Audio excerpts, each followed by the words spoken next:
Okay, देखिए market में फिर वही हुआ, एक रिकवरी आई, लेकिन अब वो धीरे धीरे फिर फेल हो रही है। 24,000 के ऊपर एक बार निकले हम ज़रूर, लेकिन अब थोड़ा सा वापस प्रेशर, खास तौर से बैंक निफ्टी पर और 29,770 पर। चलिए अब हमारे साथ राजेश कोठारी जुड़ गए, उनसे बातचीत करते हैं कि अब मार्केट में क्या किया जाए और क्या ये करेक्शन आ रही है। Rajesh ji, good afternoon. क्या कर रहे हैं आप मार्केट में इस समय? कैश रेस कर रहे हैं या फिर इस डिक्लाइन पर बाय कर रहे हैं? Hi, Anuj. Good afternoon, Anuj. So basically, I think correction was well. I think everybody's expecting correction, and finally it is coming to, which is a good news. I don't think equity market is a market which every day should go up because then it becomes actually unhealthy. तो थोड़ा correction, थोड़ा time consolidation, ये सब बहुत ही important requirement है for a healthy bull market over medium term. So basically, no major changes we are doing. I think जहाँ पे corporate earnings result by and large is reasonably strong. एक narrative बन रहा है that this quarter earnings are not optically that strong. That is क्योंकि इसके अंदर क्या है, oil and metals जो है, which are primarily commodity driven जो है, वो companies में earnings degrowth आ रहा है. तो ये बेसिकली जो सेगमेंट है ऑयल एंड मेटल, एनीवे हम लोग यहाँ पे इन्वेस्ट नहीं करते हैं, पर अगर आप बाकी सब सेक्टर्स देखो, चाहे ऑटोमोबाइल देखिए या बैंकिंग देखिए या कैपिटल गुड्स देखिए या तो एफएमसीजी देखिए या आईटी देखिए, तो ऑल अदर सेक्टर्स जो नॉन कमोडिटी सेक्टर्स है अनुज जी, वहां पे काफी स्ट्रॉन्ग रेवेन्यू ग्रोथ भी है and by and large very good earnings growth भी है. So I think this are the sectors which one needs to focus on. Another very important thing which is happening is because of the recession का जो एक global एक fear जो है, so commodity prices are going to be therefore in our favor, which is a very good thing because we are net importer of commodities. तो benign commodity environment से margins improvement की आवश्यकता शक्यता वापस possibility दिखाई दे रही है. So I think there is another positive tailwind for Indian equity market that nobody's expecting margin tailwind from now. लेकिन commodity prices are going down. In fact, if you look at very important commodities primarily used for automobile, consumables, तो वो भी commodity के prices काफी नीचे आ रहे हैं. So which is another positive thing for equity market. पर राजेश जी, अभी जो सबसे आई थिंक पिछले 2-3 दिन से अगर आप देखें जो बात छिड़ी है, आईटी में अर्निंग्स आपने देख ली, बट अर्निंग्स के बाद जो सडनली अब हेलो या जो सडनली आई थी, जो ये कोलैप्स आया है, आप मेरे को सुन पा रहे हैं Rajesh ji? I am not able to hear you. नहीं राजेश जी, क्या आपको मेरी आवाज सुनाई दे रही है? हर्षदा बोल रही हूँ. नहीं, लगता है वहाँ पर कुछ तकनीकी दिक्कत हो रही है. उनसे संपर्क फिर से जोड़ने की कोशिश करेंगे, लेकिन इस बीच बाजार आपको एक बार फिर स्क्रीन पर लेकर आते हैं.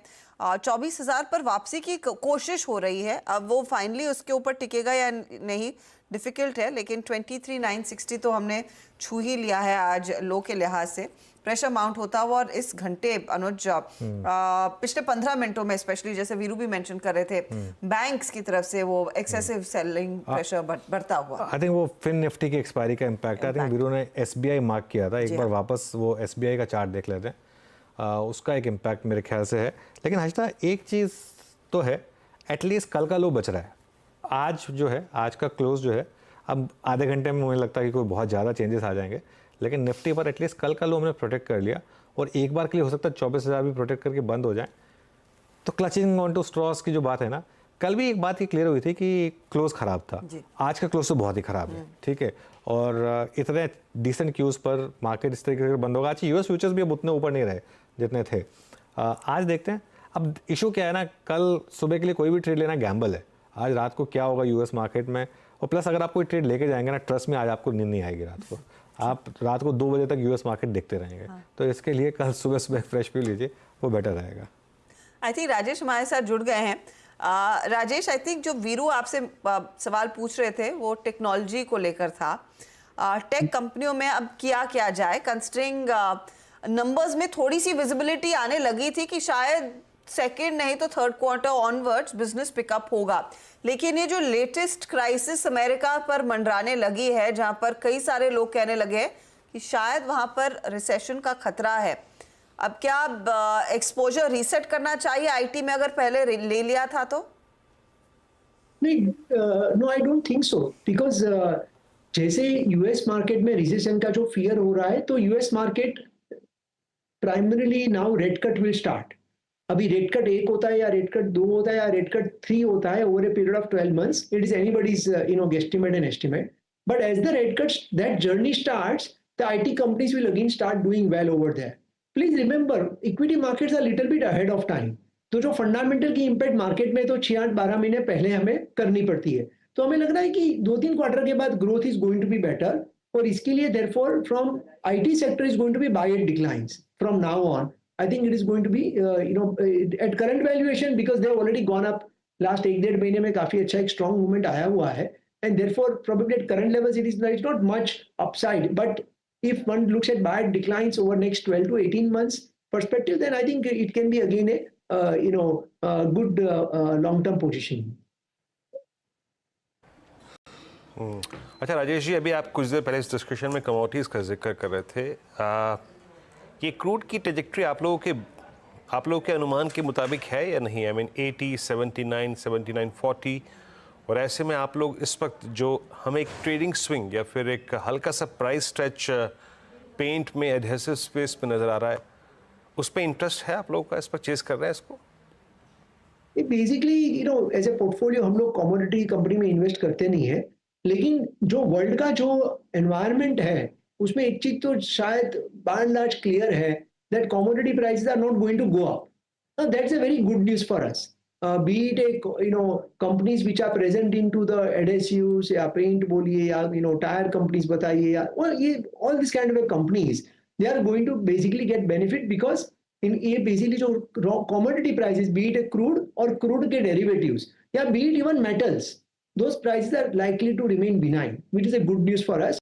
So as a commodity consumer, as I'm saying again, चाहे वो FMCG कंपनी हो, चाहे वो consumer durable companies हो, चाहे वो automobile and related companies हो, they are going to be beneficiary from this benign raw material environment.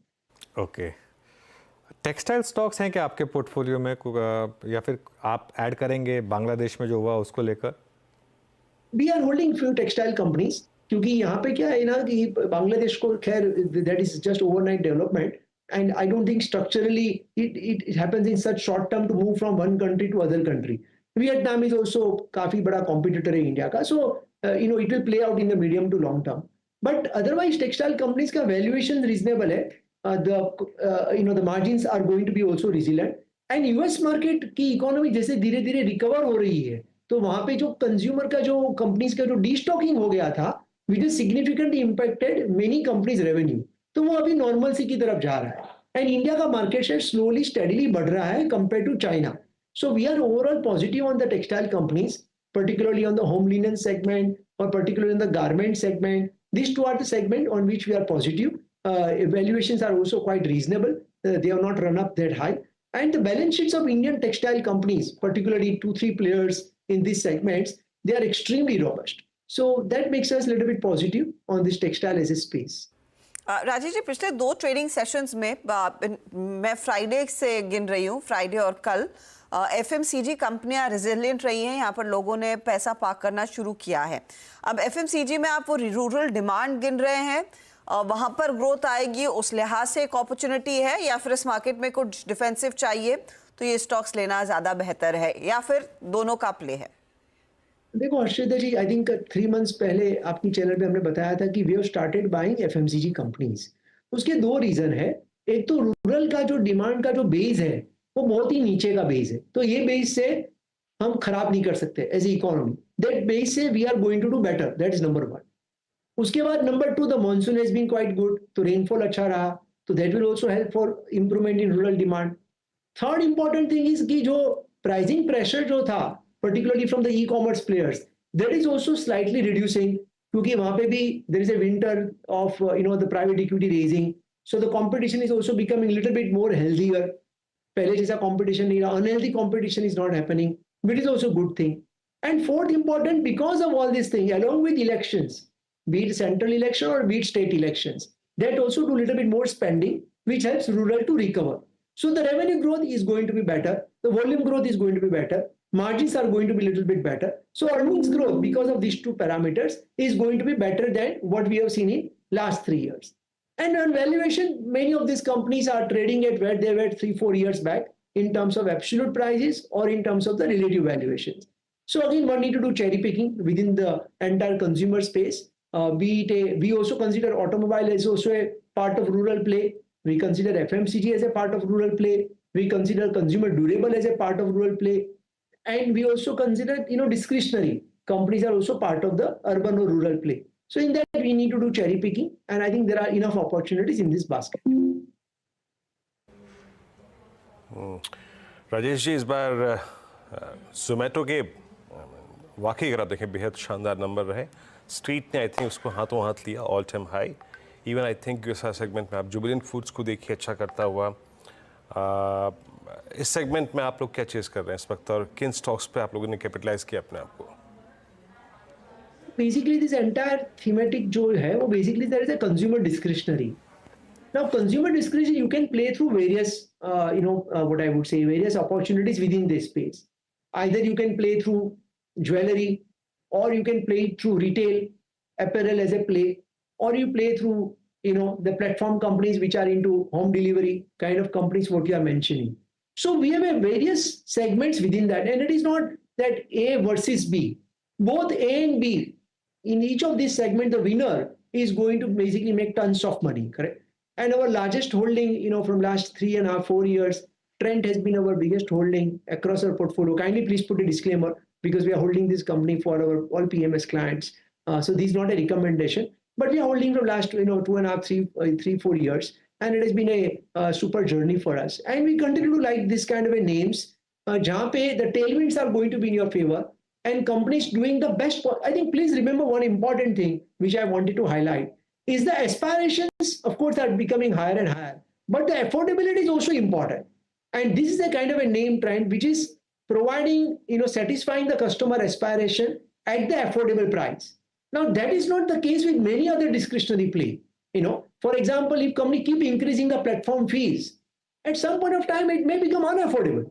Am I right? And then you will wonder, should I place order through the application or should I personally visit the restaurant and have the dining facility? Correct. So what is very important is that it will be interesting to see how the affordability versus aspirational and the balance between these two is playing out across the segments. Okay, meanwhile, बड़ी खबर आ रही है Olympic से। विनेश फोगाट ने अपना match जीत लिया है world number 1 Yui Susaki के अगेंस्ट फ्री स्टाइल रेसलिंग में, और अब वो क्वार्टर फाइनल में आ गई हैं। इसका मतलब प्री क्वार्टर फाइनल मैच था। तो बड़ी खबर है ये ओलंपिक से, इसको फ्लैश करते हैं आज।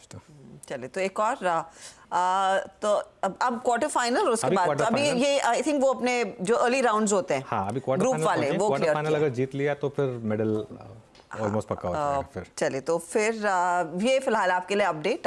और आज जैसे हम पहले भी मेंशन कर रहे थे, बड़ा दिन है लार्जली ओलंपिक्स में भारत के लिए। अच्छा, मैं एक वेरी क्विक टेक आपसे राजेश जी लेना चाह रही हूँ। ये जो सीमेंट कंपनियों में हम देख रहे हैं एक्शन बढ़ता हुआ 2 बड़े ग्रुप्स के सामने, ये पूरा प्ले वैल्यूएशन के तौर पर अब कितना अट्रैक्टिव रह गया है वर्सेस जो 6 महीने पहले था?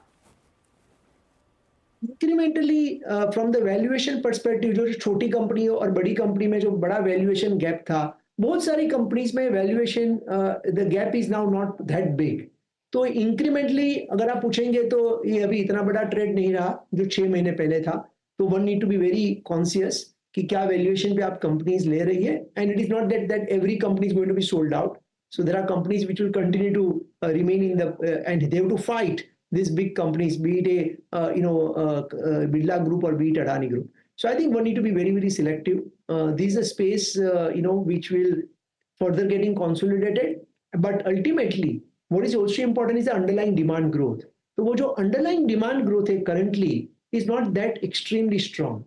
And plus यहाँ पे जो cost का जो benefit last FY24 में जो आ चुका है, that may not continue for FY25. So the EBITDA growth, the operating profit growth for most cement companies is not going to be very great number. So, this is a space which we are underweight, as we speak. Rajesh ji बहुत बहुत शुक्रिया हमारे लिए समय निकालने के लिए and thanks for your time. ये फिलहाल आपके लिए एक पर्सपेक्टिव आता हुआ। अच्छा, इस बीच 23,978 के लेवल्स पर निफ्टी बैंक भी 350 पॉइंट नीचे, मिड कैप्स में भी बिकवाली का दबाव। तो आधे % के नुकसान पर मिड कैप और निफ्टी बैंक इस समय कर रहे हैं ट्रेड। लोअर एंड की तरफ ही मार्केट क्लियरली फिसलता हुआ आखिरी आधे घंटे में।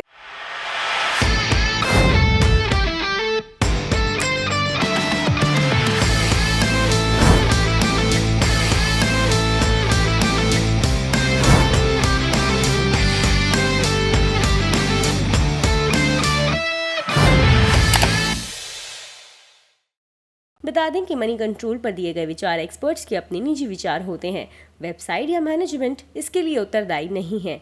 यूजर्स को मनी कंट्रोल की सलाह है कि कोई भी निवेश निर्णय लेने से पहले सर्टिफाइड एक्सपर्ट की सलाह लें।